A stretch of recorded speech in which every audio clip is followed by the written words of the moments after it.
बोली कुछ भी बात अगर गलत हो जाए तो मैं समझ सकता हूँ कि माता बहना मल्ला विशेष निवेदन करता कि हर कलामात हो कीर्तन मंडली लगेगी ला क्षमा मत करो काली देखो मैं कहता हूँ क्षमा मत करना गाली देना। अगर मेरा बैठकी अच्छा लगे तो जोरदार ताली बजाकर इस कलाकार का सम्मान करना आपसे विशेष निवेदन है। कहते हैं ना इंदरपुर का ये फूल इंदरपुर का ये फूल फूल नहीं चंदन है रिश्तों का बंधन है।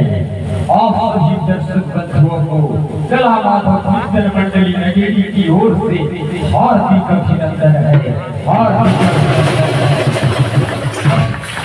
ताली बजना चाहिए, ताली बजने अच्छा लगता। लाख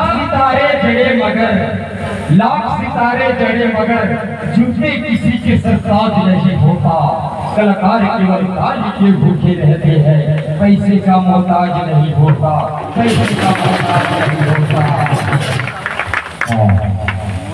जी आपको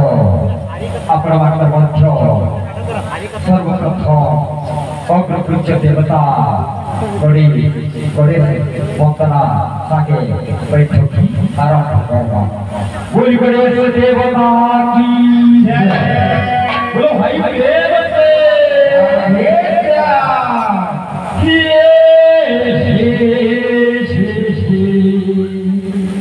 ला ला ला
गणेश देवता देवताओं देवता जेते देवता छो प्रथम गणेश देवता।